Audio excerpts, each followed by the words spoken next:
ఇవాళ భారతదేశంలో బహుశా ఏ రాష్ట్ర సెక్రటేరియట్లో జరగని అత్యంత ఘోరమైన నీచమైన పరిస్థితి మన రాష్ట్ర సెక్రటేరియట్లో జరిగింది.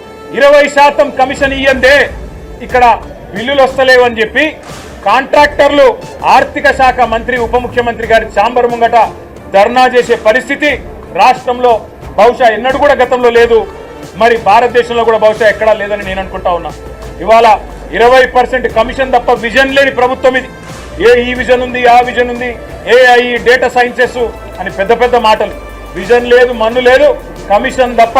No vision, only commission, only 20% commission అనే విధంగా ఇవాళ ప్రభుత్వాన్ని నడుపుతూ ఢిల్లీకి మూటలు పంపుతూ ఇక్కడ చిన్న కాంట్రాక్టర్లను, సర్పంచ్లను, చిన్న చిన్న వ్యక్తులను వేధించి చివరికి ఓవర్సీస్ స్కాలర్షిప్లు ఇవ్వకుండా, గురుకులాల్లో తిండి పెట్టకుండా ఈరోజు పిల్లల్ని చంపుతున్న అరాచక ప్రభుత్వం రేవంత్ రెడ్డి ప్రభుత్వం, కాంగ్రెస్ ప్రభుత్వం.